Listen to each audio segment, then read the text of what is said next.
News, ಇದು ನಿಮ್ಮ ಧ್ವನಿ. ನಮಸ್ಕಾರ. ಎಸ್ ನ್ಯೂಸ್ಗೆ ಸ್ವಾಗತ. ನಾನು ಎಸ್ ದೇವೇಂದ್ರಗೌಡ.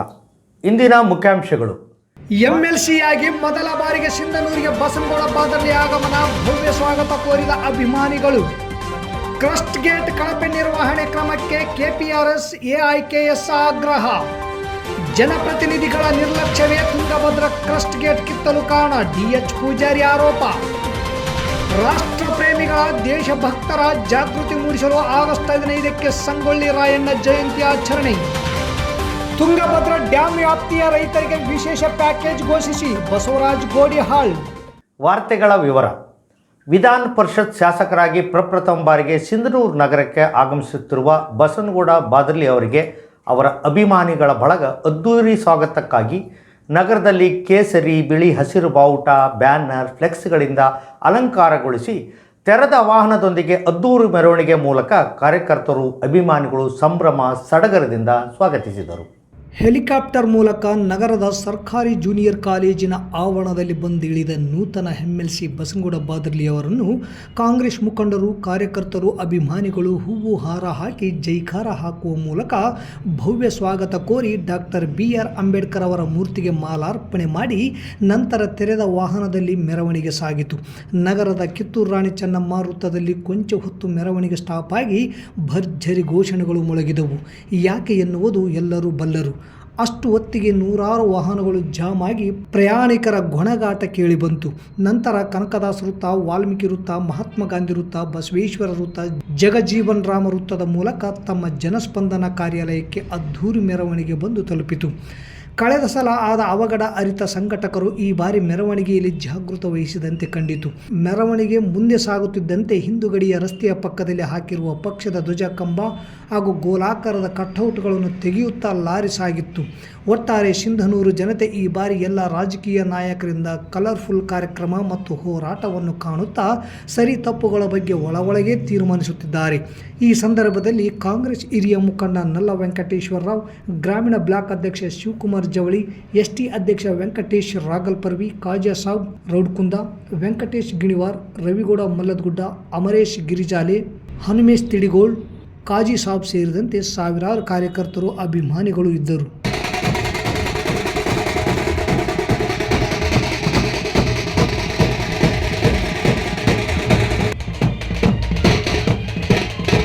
ಕ್ರಸ್ಟ್ ಗೇಟ್ ನಿರಂತರ ಪರಿಶೀಲನೆ ಮತ್ತು ಅಗತ್ಯ ಕ್ರಮ ವಹಿಸಿಲ್ಲದ ಲೋಪದಿಂದಾಗಿಯೇ ತುಂಗಭದ್ರಾ ಅಣೆಕಟ್ಟಿನ 19ನೇ ಗೇಟ್ ಚೈನ್ ಲಿಂಕ್ ಮುರಿದು ಬಿದ್ದು ಅಣೆಕಟ್ಟಿನ ನೀರು ಬರಿದು ಮಾಡುವ ಅವಘಡಕ್ಕೆ ಕಾರಣವಾಗಿದೆ ಎಂದು ಕರ್ನಾಟಕ ಪ್ರಾಂತ ರೈತ ಸಂಘ, ರಾಜ್ಯ ಸಮಿತಿ ಹಾಗೂ ಜಿಲ್ಲಾ ಸಮಿತಿ ಮತ್ತು ಅಖಿಲ ಭಾರತ ಕಿಸಾನ್ ಸಂಘಟನೆ ಬಲವಾಗಿ ಖಂಡಿಸುತ್ತದೆ ಮತ್ತು ಈ ಕೂಡಲೇ ಲೋಪವೆಸಗಿದ ಅಧಿಕಾರಿಗಳ ಮೇಲೆ ಸೂಕ್ತ ಕಾನೂನು ಕ್ರಮ ಕೈಗೊಳ್ಳಲು ಒತ್ತಾಯಿಸಿದೆ.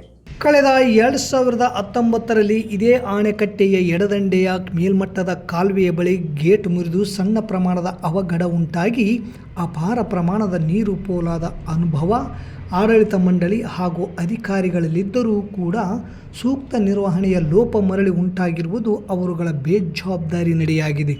ಈ ಅವಘಡವನ್ನು ಸರಿಪಡಿಸಲು ಅಣೆಕಟ್ಟೆಯಲ್ಲಿ ಸಂಗ್ರಹವಾದ 60% 65% ಪ್ರಮಾಣದ TMC ನೀರನ್ನು ನದಿಗೆ ಹರಿಬಿಡಲಾಗುತ್ತಿದೆ. ಇದರಿಂದಾಗಿ ಈ ಅಣೆಕಟ್ಟೆಯ ಫಲಾನುಭವಿಗಳಾದ ಕರ್ನಾಟಕ, ಆಂಧ್ರ ಪ್ರದೇಶ ಹಾಗೂ ತೆಲಂಗಾಣ ಈ 3 ರಾಜ್ಯಗಳ ಸುಮಾರು 30 ಲಕ್ಷ ಎಕರೆ ನೀರಾವರಿ ಪ್ರದೇಶದ ರೈತರ ಭವಿಷ್ಯಕ್ಕೆ ತೀವ್ರ ಆತಂಕ ಉಂಟು ಮಾಡಿದೆ. ತಕ್ಷಣವೇ ಅವಘಡವನ್ನು ಸರಿಪಡಿಸಲು ಮತ್ತು ನೀರನ್ನು ಉಳಿಸಿಕೊಳ್ಳಲು ತೀವ್ರ ಕ್ರಮಗಳಾಗದಿದ್ದಲ್ಲಿ ಈ 3 ರಾಜ್ಯಗಳ ರೈತರು ತಲಾ ಎಕರೆಗೆ ಲಕ್ಷಾಂತರ ರೂಪಾಯಿ ಬೆಳೆ ನಷ್ಟ ಮಾಡಿಕೊಳ್ಳಬೇಕಾಗುತ್ತದೆ. ಮುಂಬರುವ ದಿನಗಳಲ್ಲಿ ನೀರು ಸಂಗ್ರಹವಾಗುವ ಭರವಸೆಯೂ ಇಲ್ಲ. ಹೀಗಾಗಿ ಒಟ್ಟಾಗಿ ಗಮನಿಸಿದರೆ ನಷ್ಟದ ಪ್ರಮಾಣ 30,000 ಕೋಟಿ ರೂಪಾಯಿಗಳಷ್ಟಾಗಲಿದೆ. ಅದಾಗಲೇ ಕಳೆದ ವರ್ಷದ ಬರಗಾಲದಿಂದಾಗಿ ಕರ್ನಾಟಕದ ಈ ಭಾಗದ ರೈತರು ನೀರಿನ ಕೊರತೆಯಿಂದ ಬೆಳೆ ನಷ್ಟ ಅನುಭವಿಸಿದ್ದಾರೆ. ಒಕ್ಕೂಟ ಹಾಗೂ ರಾಜ್ಯ ಸರ್ಕಾರಗಳು ಸೂಕ್ತ ಪರಿಹಾರಗಳನ್ನು ನೀಡಿಲ್ಲ. ಮಾತ್ರವಲ್ಲ, ಬೆಳೆ ವಿಮೆಯನ್ನು ಸಮರ್ಪಕವಾಗಿ ಸಿಗುವಂತೆ ಕ್ರಮ ವಹಿಸಿಲ್ಲ. ಹೀಗಾಗಿ ಈ ಬೆಳೆ ನಷ್ಟವು ಈ ಭಾಗದಲ್ಲಿ ರೈತರ ಆತ್ಮಹತ್ಯೆಗಳನ್ನು ಹೆಚ್ಚಿಸಲಿದೆ. ಆದ್ದರಿಂದ ರಾಜ್ಯ ಸರ್ಕಾರ ಸಾಲದ ಬಾಧೆಯನ್ನು ತಡೆಯಲು ಅಗತ್ಯ ಕ್ರಮ ವಹಿಸಬೇಕು ಮತ್ತು ಪರಿಸ್ಥಿತಿಯನ್ನು ಸಮರ್ಪಕವಾಗಿ ಅವಲೋಕಿಸಿ ನದಿಯ ಮೇಲೂ ಭಾಗದಲ್ಲಿ ನೀರನ್ನು ಸಂರಕ್ಷಿಸಲು ಅಗತ್ಯ ಕ್ರಮ ವಹಿಸಬೇಕು ಮತ್ತು ಸಮರೋಪಾದಿಯಲ್ಲಿ ಪರಿಣಿತರೊಂದಿಗೆ ಗೇಟ್ ನಿರ್ವಹಿಸಲು ಮುಂದಾಗುವಂತೆ ಕರ್ನಾಟಕ ಪ್ರಾಂತ ರೈತ ಸಂಘದ ನರಸಣ್ಣ ನಾಯಕ್, KG ವೀರೇಶ್ ಬಲವಾಗಿ ಒತ್ತಾಯಿಸಿದ್ದಾರೆ. ಕ್ರಸ್ಟ್ ಗೇಟುಗಳ ಕಾಲಕಾಲಕ್ಕೆ ಪರಿಶೋಧನೆ ಮತ್ತು ಅಗತ್ಯ ನಿರ್ವಹಣೆಯಲ್ಲಿ ಉಂಟಾದ ಲೋಪಗಳ ಹಿನ್ನೆಲೆಯಲ್ಲಿ ತುಂಗಭದ್ರಾ ಅಣೆಕಟ್ಟೆಯ 19ನೇ ಗೇಟ್ ಚೈನ್ ಲಿಂಕ್ ಮುರಿದು ಬಿದ್ದು ಅಣೆಕಟ್ಟೆಯಲ್ಲಿನ ನೀರು ಸಂಗ್ರಹ ವ್ಯರ್ಥ ಹರಿದು ಹೋಗಲು ಕಾರಣವಾಗಿದೆ. ಈ ಅವಘಡ ಹಿಂದಿರುವ ಲೋಪದೋಷಗಳ ಕುರಿತು ತನಿಖೆಗೊಳಪಡಿಸಿ ತಪ್ಪಿತಸ್ಥ ಜಲಸಂಪನ್ಮೂಲ ಇಲಾಖೆಗೆ ಸಂಬಂಧಿಸಿದ ಅಧಿಕಾರಿಗಳ ಮೇಲೆ ಸೂಕ್ತ ಕಾನೂನಿನ ಕ್ರಮ ವಹಿಸಬೇಕೆಂದು ಸರ್ಕಾರಕ್ಕೆ ಆಗ್ರಹಿಸಿದರು. ಈ ಅವಘಡವನ್ನು ಸರಿಪಡಿಸಲು ಮತ್ತು ನೀರಿನ ಸಂಗ್ರಹದ ಸಾಮರ್ಥ್ಯವನ್ನು ಉಳಿಸಿಕೊಳ್ಳಲು ಸರ್ಕಾರವು ತುರ್ತು ಪರಿಹಾರೋಪಾಯ ಕ್ರಮಗಳನ್ನು ಕೈಗೊಳ್ಳಬೇಕು. ಬಹುಸಂಖ್ಯಾತ ರೈತರ ಬೆಳೆ ನಷ್ಟವನ್ನು ತಪ್ಪಿಸಬೇಕು. ಈಗಾಗಲೇ ರಾಜ್ಯದ ರೈತರು ಬರಗಾಲದಿಂದ ಕಂಗೆಟ್ಟು ಹೋಗಿದ್ದಾರೆ. ಅತಿವೃಷ್ಟಿ ಮತ್ತು ಅನಾವೃಷ್ಟಿಗಳು ರೈತರನ್ನು ಬಾಧಿಸಿದೆ. ಅನೇಕ ಬಾರಿ ಬೆಳೆ ನಷ್ಟಕ್ಕೆ ತುತ್ತಾಗಿ ಸಾಲಗಳ ಬಾಧೆ ಅನುಭವಿಸಿದ್ದಾರೆ. ಸರ್ಕಾರದ ನವ ಉದಾರವಾದಿ ಕೃಷಿ ನೀತಿಗಳ ಧೋರಣೆಯಿಂದಾಗಿ ರೈತರನ್ನು ಸರಣಿ ಸಂಕಟಗಳಿಗೆ ದೂಡಿದೆ ಹೊರತು ರೈತರನ್ನು ಈ ಕೃಷಿ ಬಿಕ್ಕಟ್ಟುಗಳಿಂದ ಹೊರತರಲು ವೈಜ್ಞಾನಿಕ ಕೃಷಿ ಪರಿಹಾರೋಪಾಯಗಳಿಲ್ಲ. ಆದ್ದರಿಂದ ಕ್ರಸ್ಟ್ ಗೇಟ್ಗಳ ಹಾಗೂ ತಾಂತ್ರಿಕ ಪರಿಕರಗಳ ಅವಘಡವನ್ನು ತಪ್ಪಿಸಲು ನುರಿತ ತಜ್ಞರ ತಂಡದ ಮೂಲಕ ಗುಣಮಟ್ಟವನ್ನು ಕಾಪಾಡಬೇಕು.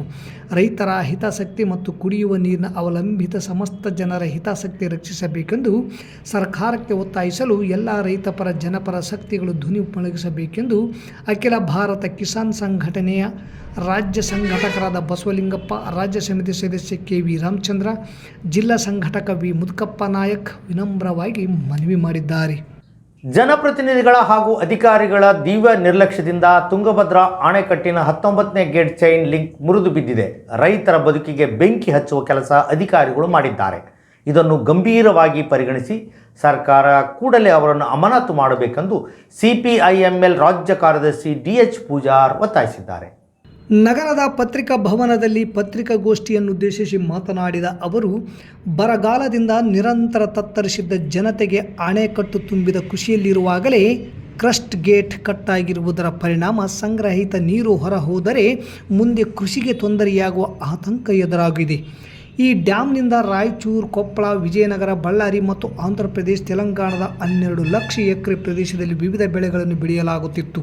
50 ರಿಂದ 60 ಲಕ್ಷ ಜನರು ಅವಲಂಬಿತರಾಗಿದ್ದರು. ಡ್ಯಾಮ್ನ ಹೊರಹರಿವು ಏರಿಕೆಯಾಗಿ ಅಪಾರ ಪ್ರಮಾಣದ ನೀರು ಪೋಲಾಗುತ್ತಿರುವುದರಿಂದ ನದಿ ಪಾತ್ರದ ರೈತರನ್ನು ಚಿಂತೆಗೀಡು ಮಾಡಿದೆ. ಕಳೆದ ವರ್ಷವೆಲ್ಲ ಬರಗಾಲದಿಂದ ತತ್ತರಿಸಿದ್ದ ರೈತರು ಸಾಲ, ಬಡ್ಡಿ, ಚಕ್ರಬಡ್ಡಿ ಇತರೆ ಹಲವು ಸಮಸ್ಯೆಗಳ ಸಂಕಷ್ಟದಲ್ಲಿ ಬದುಕುತ್ತಿದ್ದರು. ಈ ವರ್ಷ ಉತ್ತಮ ಮಳೆಯಾಗಿ ಜಲಾಶಯ ಭರ್ತಿಯಾಗಿರುವುದರಿಂದ 2 ಬೆಳೆ ತೆಗೆಯಬಹುದು ಎಂದು ನಿಟ್ಟುಸಿರು ಬಿಡುತ್ತಿರುವಾಗಲೇ ಅಧಿಕಾರಿಗಳ ನಿರ್ಲಕ್ಷ್ಯದಿಂದ ತುಂಗಭದ್ರಾ ನಿಗಮ ಮಂಡಳಿ ಮತ್ತು ರಾಜ್ಯ ಸರ್ಕಾರ ಜನರ ಬದುಕಿಗೆ ಬೆಂಕಿ ಹಚ್ಚಿದೆ. ಈಗ ಬಿತ್ತನೆಯಾಗಿರುವ ಒಂದು ಬೆಳೆಯೂ ಸಹ ಕೈ ಸೇರುತ್ತದೋ ಇಲ್ಲವೋ ಅನ್ನೋ ಆತಂಕದಲ್ಲಿ ರೈತರು ಇದ್ದಾರೆ ಎಂದರು. ಉಪಮುಖ್ಯಮಂತ್ರಿ ಡಿ.ಕೆ. ಶಿವಕುಮಾರ್ ಅವರು ಯಾವ ಅಧಿಕಾರಿಯನ್ನು ದೂಷಿಸುವುದಿಲ್ಲ ಎಂದು ಹೇಳಿದ್ದಾರೆ. ನಿಮಗೆ ಜನರ ಬದುಕು ಬೇಕಾಗಿಲ್ಲ, ಇಚ್ಛಾಶಕ್ತಿ ಇಲ್ಲ, ಆದರೆ ಅಧಿಕಾರಿಗಳಿಗೆ ಸಂಬಳ ಯಾಕೆ ಕೊಡುತ್ತೀರಿ? ಮೊದಲು ಇದರ ಬಗ್ಗೆ ತನಿಖೆ ನಡೆಸಿ ತಪ್ಪಿತಸ್ಥರ ವಿರುದ್ಧ ಕಠಿಣ ಕ್ರಮ ಕೈಗೊಳ್ಳಬೇಕೆಂದು ಆಗ್ರಹಿಸಿದರು. ನುರಿತ ತಜ್ಞ ಇಂಜಿನಿಯರ್ಗಳನ್ನೇ ಡ್ಯಾಮಿನ ನಿರ್ವಹಣೆಗೆ ನಿಯೋಜಿಸಬೇಕು. ಕಳೆದ 15 ವರ್ಷಗಳಿಂದ ಅನುಭವ ಇಲ್ಲದ ಅಥವಾ ನೀರಾವರಿ ಇಲಾಖೆಗೆ ಸಂಬಂಧವಿಲ್ಲದ ಬೇರೆ ಇಲಾಖೆಯ ಅಧಿಕಾರಿಗಳು ಮುನಿರಾಬಾದ್ನಲ್ಲಿದ್ದಾರೆ. ಹಿಂದಿನ ಬಿಜೆಪಿ ಅಥವಾ ಇಂದಿನ ಕಾಂಗ್ರೆಸ್ ಸರ್ಕಾರ ರೈತರ ಬದುಕಿನೊಂದಿಗೆ ಚೆಲ್ಲಾಟವಾಡಿರುವುದು ಈ ದುರ್ಘಟನೆಯಿಂದ ಗೊತ್ತಾಗುತ್ತದೆ. ಈ ಭಾಗದ ಶಾಸಕರು ಮತ್ತು ಸಂಸದರು ಕೇಂದ್ರದಿಂದ ಹೆಚ್ಚಿನ ಹಣ ಬಿಡುಗಡೆ ಮಾಡಿಸಿಕೊಂಡು ಜಲಾಶಯದ ಶಾಶ್ವತ ರಿಪೇರಿ ನಡೆಸಿ ಮುಂದೆ ಇಂತಹ ದುರ್ಘಟನೆ ನಡೆಯದಂತೆ ಎಚ್ಚರ ವಹಿಸಬೇಕು. ಸಾಧ್ಯವಾಗದಿದ್ದರೆ ರಾಜೀನಾಮೆ ಕೊಟ್ಟು ಮನೆಯಲ್ಲಿ ಕುಳಿತುಕೊಳ್ಳಲಿ ಎಂದರು. ಈ ಸಂದರ್ಭದಲ್ಲಿ ಚಿಟ್ಟಿಬಾಬು, ಬಿ.ಎನ್. ನೆರ್ದಿಯಾಳ್, ರಮೇಶ್ ಪಾಟೀಲ್ ಬೇರ್ಗಿ, ರೇಣುಕಮ್ಮ ಸೇರಿದಂತೆ ಇನ್ನಿತರರಿದ್ದರು. ಅವ್ರ ಪರ್ಮಿಷನ್ ತಗೋಬೇಕಂತ ಹೇಳ್ತಾ ಇದ್ದಿಲ್ಲ. ನಿಮ್ಮ ಕೆಲಸ ಏನು? ಸೆಂಟ್ರಲ್ ಗೌರ್ಮೆಂಟ್ ಒತ್ತಾಯ ಮಾಡ್ಬೋದಾಗಿತ್ತು. ನೀವು ಸೆಂಟ್ರಲ್ ಗೌರ್ಮೆಂಟ್ ಒತ್ತಾಯ ಮಾಡ್ಬೋದಾಗಿತ್ತು. ರಾಜ್ಯ ಸರ್ಕಾರದ ಕೆಲಸ ಏನಿದೆ? ನೀವು ಈಗ ಹಲವಾರು ನೆಪಗಳು ಹೇಳ್ತೀರಿ. ಅಂದ್ರೆ ಮೇಂಟೆನೆನ್ಸ್ ಮಾಡೋದು ಅವ್ರನ್ನ ಕೇಳ್ಬೇಕಂದ್ರೆ ನೀವು ಇಲ್ಲೇ ಹಾಕಿರ್ತೀರಿ. ಈ ಆಫೀಸ್ ತೆಗೆದ್ಬಿಟ್ರಲ್ಲ. ತುಂಗಭದ್ರಾ ಏನು ಮುಂದ್ರಾಬಾದ್ನಲ್ಲಿ ಇದ್ದಂಥ ಆಫೀಸ್ಗಳು ಯಾಕಿರ್ಬೇಕದು? ಅಧಿಕಾರಿಗಳು ಯಾಕಿರ್ಬೇಕು? ಮುಚ್ಚಿಬಿಡ ಆಫೀಸ್ಗಳೆಲ್ಲ. ನೀವು ಹೈದರಾಬಾದ್ನಲ್ಲಿ ಕೂಡ್ರಿ. ಇದು ನಿಜವಾಗ್ಲೂ ಈ ಇಡೀ ನಮ್ಮ ರೈತರಿಗೆ 50 ಲಕ್ಷ ಜನಗಳೇನಿದ್ದಾರೆ, ಸುಮಾರು 12,000 ಎಕರೆ ಭೂಮಿ ಏನಿದೆ, ಅವ್ರ ಬದುಕನ್ನೆಲ್ಲ ಇವತ್ತು ಬರ್ಬಾದ್ ಮಾಡಿದ್ದಾರೆ. ಸರ್ 12 ಎಲ್ಲ ಲೆಕ್ಕ ಹಾಕಿದ್ರೆ ಮತ್ತು ಏನು ತೆಲಂಗಾಣ, ಆಂಧ್ರ ಪ್ರದೇಶ ಇವೆಲ್ಲ ಲೆಕ್ಕ ಹಾಕಿದ್ರೆ 12 ಲಕ್ಷ ಎಕರೆ ಇದು ಲೋಕಲೈಸೇಷನ್ ಆಗಿದ್ದು. ಇನ್ನೂ ಲೋಕಲೈಸೇಷನ್ ಆಗಲಾರ ಭಾಳ ಇದೆ. ಇನ್ನು ಅದೊಂದು 3 ಲಕ್ಷ ಇರ್ತದೆ. ಹೌದ್ರಿ? ಅಂದ್ರೆ ಅಧಿಕೃತವಾಗಿ ನೀರಾವರಿ ಒಳಪಟ್ಟದ್ದು 12 ಲಕ್ಷ ಅಂತ ಹೇಳ್ಬಿಟ್ಟು ಅಂಕಿಅಂಶದ ಪ್ರಕಾರ ತುಂಗಭದ್ರಾ ಜಲಾಶಯ ಮಂಡಳಿ ಕೊಟ್ಟಿರ್ತಕ್ಕಂಥದ್ದು. ಈಗಿನ ಆಧುನಿಕ ಯುಗದಲ್ಲಿ ರಾಷ್ಟ್ರ ಪ್ರೇಮಿಗಳನ್ನು ದೇಶಭಕ್ತರನ್ನು ಮರೆಯುವಂಥ ದಿನಗಳಾಗಿವೆ. ಸ್ವಾತಂತ್ರ್ಯದ ಇತಿಹಾಸದಲ್ಲಿ ಮೊಟ್ಟ ಮೊದಲ ಬಾರಿಗೆ ಗೆರಿಲ್ಲಾ ಯುದ್ಧದ ರೂವಾರಿ ಎಂದೇ ಹೆಸರುವಾಸಿ ಆಗಿರುವ ಕಿತ್ತೂರು ರಾಣಿ ಚೆನ್ನಮ್ಮನ ಬಲಗೈ ಬಂಟನಾದ ಕ್ರಾಂತಿವೀರ ಸಂಗೊಳ್ಳಿ ರಾಯಣ್ಣನನ್ನು ಸ್ಮರಿಸಿಕೊಂಡು ಸಮಾಜದ ಯುವ ಪೀಳಿಗೆಗೆ ಜಾಗೃತಿ ಮೂಡಿಸುವ ಉದ್ದೇಶವೇ ಸಂಗೊಳ್ಳಿ ರಾಯಣ್ಣ ಜಯಂತಿ ಆಚರಣೆ ಎಂದು ತಾಲೂಕಾ ಕುರುಬರ ಸಂಘದ ಪ್ರಧಾನ ಕಾರ್ಯದರ್ಶಿ ಸುರೇಶ್ ಅಚ್ಚೊಳ್ಳಿ ಹೇಳಿದರು. ನಗರದ ಪತ್ರಿಕಾ ಭವನದಲ್ಲಿ ಶುಕ್ರವಾರ ಸುದ್ದಿಗೋಷ್ಠಿ ಉದ್ದೇಶಿಸಿ ಮಾತನಾಡಿದ ಅವರು, ಎಪಿಎಂಸಿ ಗಣೇಶ್ ದೇವಸ್ಥಾನದಿಂದ ನಗರದ ಪ್ರಮುಖ ವೃತ್ತಗಳ ಮೂಲಕ ವೀರರಾಣಿ ಕಿತ್ತೂರು ಚೆನ್ನಮ್ಮ ಹಾಗೂ ಕ್ರಾಂತಿವೀರ ಸಂಗೊಳ್ಳಿ ರಾಯಣ್ಣನ ಭಾವಚಿತ್ರದ ಮೆರವಣಿಗೆಯಲ್ಲಿ ಭಾಜಾ ಭಜಂತ್ರಿ, ಡೊಳ್ಳು ಕುಣಿತ, ವೀರಗಾಸೆ ಹೀಗೆ ವಿವಿಧ ಕಲಾವಿದರ ಸಮಾಗಮದಲ್ಲಿ ಅದ್ಧೂರಿ ಮೆರವಣಿಗೆ ಮೂಲಕ ತೆರಳಿ ಕೇಂದ್ರ ಬಸ್ ನಿಲ್ದಾಣದ ಮುಂದೆ ಇರುವ ಸಂಗೊಳ್ಳಿ ರಾಯಣ್ಣನ ನಾಮಫಲಕಕ್ಕೆ ಪೂಜೆ ಸಲ್ಲಿಸುವುದಾಗಿದೆ ಎಂದರು. ಈ ಸಂದರ್ಭದಲ್ಲಿ ಸಂಗೊಳ್ಳಿ ರಾಯಣ್ಣ ಯುವ ಗರ್ಜನೆ ತಾಲೂಕಾಧ್ಯಕ್ಷ ರಾಮು KMS, ಟಿ ಶಿವು, ನಾಗರಾಜ್ ಬಾದರ್ಲಿ, ನಂಜುಂಡಿ ಸೇರಿದಂತೆ ಅನೇಕರಿದ್ದರು. ವಿದ್ಯಾರ್ಥಿಗಳಿಗೆ, ಯುವಜನರಿಗೆ ಸ್ಫೂರ್ತಿ ತುಂಬತಕ್ಕಂಥ ಕೆಲಸ ಕ್ರಾಂತಿವೀರ ಸಂಗೊಳ್ಳಿ ರಾಯಣ್ಣ ಯುವ ಗರ್ಜನೆ ವತಿಯಿಂದ ನಾವು ಮಾಡಬೇಕಂತ ಮಾಡ್ತಾ ಇದ್ದೀವಿ. ಈಗಿನ ಆಧುನಿಕ ಜಗತ್ತಿನಲ್ಲಿ ಕಾಲ ಬದಲಾಗ್ತಾ ಇದೆ. ವಿದ್ಯಾರ್ಥಿ ಜನರು, ಯುವಜನರು ಈ ಆಧುನಿಕತೆಯ ಯುಗದಲ್ಲಿ ರಾಷ್ಟ್ರ ಪ್ರೇಮಿಗಳನ್ನು, ಮಹಾನ್ ಕ್ರಾಂತಿಕಾರಿಗಳನ್ನು, ದೇಶಭಕ್ತರನ್ನು ಮರಿತಕ್ಕಂಥ ಸನ್ನಿವೇಶ ನಿರ್ಮಾಣ ಆಗ್ತಾ ಇದೆ. ಇಂದಿನ ಸಮಯದಲ್ಲಿ ಅಂದಿನ ಕಾಲದ ನಮ್ಮ ಸ್ವತಂತ್ರ ಇತಿಹಾಸದಲ್ಲೇ ಮೊಟ್ಟ ಮೊದಲಿಗೆ ಗೆರಿಲ್ಲಾ ಯುದ್ಧ ತಂತ್ರದ ರೂವಾರಿ ಎಂದೇ ಖ್ಯಾತರಾಗಿರ್ತಕ್ಕಂಥ ರಾಣಿ ಚೆನ್ನಮ್ಮಾಜಿಯವರ ಬಲಗೈ ಬಂಟ ಕ್ರಾಂತಿವೀರ ಸಂಗೊಳ್ಳಿ ರಾಯಣ್ಣನವ್ರನ್ನ ಮತ್ತು ರಾಣಿ ಚೆನ್ನಮ್ಮಾಜಿಯವರನ್ನ, ಅದೇ ರೀತಿ ಹಲವಾರು ತಮ್ಮನ್ನು ತಾವು ರಾಷ್ಟ್ರಕ್ಕೆ ಸಮರ್ಪಿಸಿಕೊಂಡ ಸುಭಾಷ್ ಚಂದ್ರ ಬೋಸ್ ಇರ್ಬೋದು, ಲಾಲ್ ಬಹದ್ದೂರ್ ಶಾಸ್ತ್ರಿಜಿ ಇರ್ಬೋದು, ಭಗತ್ ಸಿಂಗ್ ಇರ್ಬೋದು, ಇಂಥವ್ರನ್ನ ಕ್ರಾಂತಿಕಾರಿಗಳನ್ನು ಈ ಥರ ಜಯಂತಿ ಜನ್ಮದಿನೋತ್ಸವವನ್ನು ಆಚರಿಸುವ ಮೂಲಕ ಸಮಾಜದ ಯುವ ಪೀಳಿಗೆಗೆ, ವಿದ್ಯಾರ್ಥಿ ಜನರಿಗೆ ರಾಷ್ಟ್ರ ಪ್ರೇಮದ ಅರಿವು, ಜಾಗೃತಿ ಮೂಡಿಸುವಂಥ ಪ್ರಾಮಾಣಿಕ ಪ್ರಯತ್ನವನ್ನು ಸಂಗೊಳ್ಳಿ ರಾಯಣ್ಣ ಯುವ ಗರ್ಜನೆ ಮತ್ತು ನಮ್ಮೆಲ್ಲರ ಯುವಕರ ತಂಡದಿಂದ ಆಚರಿಸಬೇಕಂತ ಅಂದ್ಕೊಂಡಿದ್ದೀವಿ. ರಾಜ್ಯ ಸರ್ಕಾರ ಕೂಡಲೇ ತುಂಗಭದ್ರಾ ನದಿಯ ಎಡ ಮತ್ತು ಬಲದಂಡೆ, ಮೇಲ್ಭಾಗದ ಹಾಗೂ ತಳಭಾಗದ ಕಾಲುವೆ ರೈತರಿಗೆ ವಿಶೇಷ ಪ್ಯಾಕೇಜ್ ಅನ್ನು ಘೋಷಣೆ ಮಾಡುವುದರ ಮೂಲಕ ರೈತರ ಸಾಲ ಮನ್ನಾ ಮಾಡಬೇಕೆಂದು ಕರ್ನಾಟಕ ರಾಜ್ಯ ರೈತ ಸಂಘ ಹಸಿರು ಸೇನೆ ರಾಜ್ಯ ಪ್ರಧಾನ ಕಾರ್ಯದರ್ಶಿ ಬಸವರಾಜ ಗೋಡಿಯಾಳ್ ಒತ್ತಾಯಿಸಿದ್ದಾರೆ. ನಗರದ ಪತ್ರಿಕಾ ಭವನದಲ್ಲಿ ಸುದ್ದಿಗೋಷ್ಠಿ ನಡೆಸಿ ಮಾತನಾಡಿದ ಅವರು, ತುಂಗಭದ್ರಾ ಜಲಾಶಯದ 19ನೇ ಗೇಟ್ ಕಟ್ಟಾದ ಪರಿಣಾಮ ಅಪಾರ ನೀರು ನದಿಗೆ ಪೋಲಾಗುತ್ತಿರುವುದು ಮುಖ್ಯ ಕಾರಣ. ಅಧಿಕಾರಿಗಳ ಬೇಜವಾಬ್ದಾರಿ ಹಾಗೂ ಪ್ರತಿನಿಧಿಗಳ ಅಸಹ್ಯತನದಿಂದ ಆಗಿದೆ. ಇಂತಹ ಬಹುದೊಡ್ಡ ಡ್ಯಾಮ್ ನಿರ್ವಹಣೆಯನ್ನು ಸೂಕ್ಷ್ಮವಾಗಿ ನಿರ್ವಹಿಸಬೇಕಿದ್ದ ಅಧಿಕಾರಿಗಳ ದಿವ್ಯ ನಿರ್ಲಕ್ಷ್ಯ ಎದ್ದು ಕಾಣುತ್ತಿದೆ. ನಿಮ್ಮ ದುರಾಡಳಿತದಿಂದ ಉತ್ತಮ ಮಳೆಯಾಗಿದ್ದರೂ ಇವತ್ತು ರೈತರು ಕಣ್ಣೀರಿಡುವ ಪರಿಸ್ಥಿತಿ ಬಂದಿದೆ. ನಿಮ್ಮ ದುರಾಡಳಿತದಿಂದ ಕನ್ನಡಿಗರಿಗೆ ಆದಷ್ಟು ಬೇಗ ಮುಕ್ತಿ ಬೇಕಿದೆ. ನಾಡಿನ ಅನ್ನದಾತರ ಶಾಪ ತಟ್ಟುವ ಮುನ್ನ ರಾಜೀನಾಮೆ ಕೊಟ್ಟು ತೊಲಗಿ ಎಂದು ಆಕ್ರೋಶ ಹೊರಹಾಕಿದರು. ರಾಜಕಾರಣಿಗಳು ಮತ್ತು ತುಂಗಭದ್ರಾ ಕಾಡಾ ಅಧ್ಯಕ್ಷರು ಇದರ ಹೊಣೆಯನ್ನು ಹೊರಬೇಕು. ಅಧಿಕಾರಿಗಳಿಗೆ ಲಕ್ಷಗಟ್ಟಲೆ ಸಂಬಳ ಕೊಟ್ಟು ಕೆಲಸ ಮಾಡಲು ನೇಮಕ ಮಾಡಿದರೂ ಕೂಡ ನಿರ್ಲಕ್ಷ್ಯತನ ಪ್ರದರ್ಶನ ಮಾಡಿ ಈ ಭಾಗದ ರೈತರ ಬದುಕಿಗೆ ಕೊಳ್ಳಿ ಇಟ್ಟು ಕೋಟ್ಯಾಂತರ ರೂಪಾಯಿ ನಷ್ಟವನ್ನುಂಟು ಮಾಡಿದ ಅಧಿಕಾರಿಗಳನ್ನು ಮುಖ್ಯಮಂತ್ರಿ ಸಿದ್ದರಾಮಯ್ಯನವರು ಮತ್ತು ಉಪಮುಖ್ಯಮಂತ್ರಿ ಮತ್ತು ನೀರಾವರಿ ಸಚಿವ DK ಶಿವಕುಮಾರ್ ಅವರು ತಕ್ಷಣ ಅವರನ್ನು ಕೆಲಸದಿಂದ ಅಮಾನತುಗೊಳಿಸಬೇಕು. ನೀರಾವರಿ ಬಗ್ಗೆ ಗೊತ್ತು ಗುರಿ ಇಲ್ಲದಂತಹ ಕಾಡಾ ಅಧ್ಯಕ್ಷರನ್ನಾಗಿ ಮಾಡಿರುವುದೇ ಈ ಘಟನೆಗೆ ಕಾರಣ. ಇದರ ಸಂಪೂರ್ಣ ಜವಾಬ್ದಾರಿ ಹೊತ್ತು ರಾಜೀನಾಮೆ ಕೊಡಬೇಕೆಂದು ಒತ್ತಾಯಿಸಿದರು. ನಗರದಲ್ಲಿ ಪೊಲೀಸರ ಹಾವಳಿ ಮಿತಿ ಮೀರಿದೆ. ವಾಹನ ಸವಾರರ ಹತ್ತಿರ ಹಣ ವಸೂಲಿಗೆ ಇಳಿದಿದ್ದಾರೆ. ಇದನ್ನು ಪ್ರಶ್ನೆ ಮಾಡಿದರೆ ಶಾಸಕರಿಂದ ಹಿಡಿದು ಮೇಲಾಧಿಕಾರಿಗಳಿಗೆ ಮಾಮೂಲಿ ಕೊಡಬೇಕೆಂದು ಹೇಳುತ್ತಾರೆ. ಇದಕ್ಕೆ ಕಡಿವಾಣ ಹಾಕಬೇಕೆಂದರು. ಈ ಸಂದರ್ಭದಲ್ಲಿ ಶಿವರಾಜ್ ಮಾರಲ್ದಿನ್ನಿ, ಯಮನಪ್ಪ ಪಗಡ್ದಿನ್ನಿ, ಬಸವರಾಜ್ ಸುಲ್ತಾನ್ಪುರ, ಚಿನ್ನಪ್ಪ ಗುಂಜಳಿ ಸೇರಿದಂತೆ ಅನೇಕರಿದ್ದರು. ಈ ಸರ್ಕಾರ 15 ದಿವಸದಲ್ಲಿ ಮಾಡ್ತಾರೋ 20 ದಿವಸದಲ್ಲಿ ಮಾಡ್ತಾರೋ ಗೊತ್ತಿಲ್ಲ. ಉಳಿದಂತ 40 TMC ನೀರು ಉಳಿಯುತ್ತೆ, ಈ ಬೆಳೆಗೆ ಸರಿ ಹೋಗುತ್ತೆ ಅನ್ನುವಂಥದ್ದು ಅಧಿಕಾರಿಗಳು ಹೇಳ್ತಾರೆ. ಆದರೆ ಏನಾಗುತ್ತಂದ್ರೆ 2ನೇ ಬೆಳೆಗೆ ನಾವೇನು ರೈತರು ನಿರೀಕ್ಷೆ ಇಟ್ಕೊಂಡಿದ್ದೀವಿ, ಹೋದ ವರ್ಷ ಮಳೆ ಇಲ್ಲದೆ ಬೆಳೆ ಸರಿಯಾಗಿಲ್ಲದೆ 2ನೇ ಬೆಳೆಗೆ ನೀರು ಬರಲಾರ್ದೆ ಹಾಳಾಗಿ ಕಂಗಾಲಾಗಿದ್ದಾರೆ ರೈತರು. ಇಂಥ ಸಂದರ್ಭದಲ್ಲಿ ಕೂಡ ಈ ವರ್ಷ ಏನಾಗಿತ್ತು, ಒಳ್ಳೆ ಮಳೆ ಬಂದಿತ್ತು, ಒಳ್ಳೆ ಬೆಳೆ ಬರ್ತಾವ ಅನ್ನುವಂಥ ನಿರೀಕ್ಷೆಯಲ್ಲಿ ರೈತರಿದ್ದರು. ಆದರೆ ಈ ಅಧಿಕಾರಿಗಳ ನಿರ್ಲಕ್ಷ್ಯತನದಿಂದ ಇವತ್ತೇನು ಮತ್ತೆ ನಾವು ಒಂದೇ ಬೆಳೆ ಸೀಮಿತ ಅನ್ನುವಂಥ ನಿಟ್ಟಿಗೆ ನಾವೇನು ಬಂದಿದ್ದೀವಿ.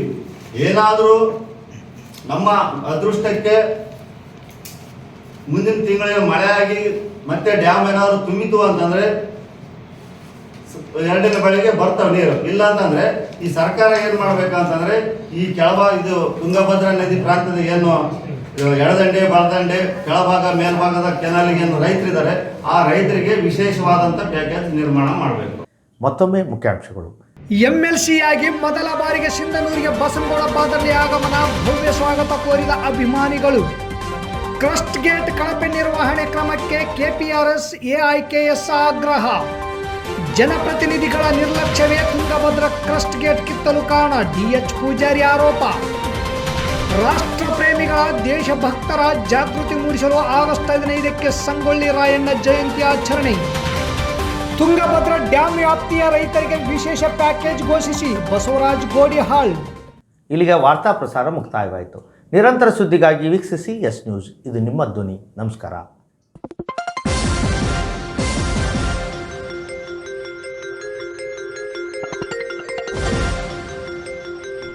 ಎಸ್ ನ್ಯೂಸ್, ಇದು ನಿಮ್ಮ ಧ್ವನಿ.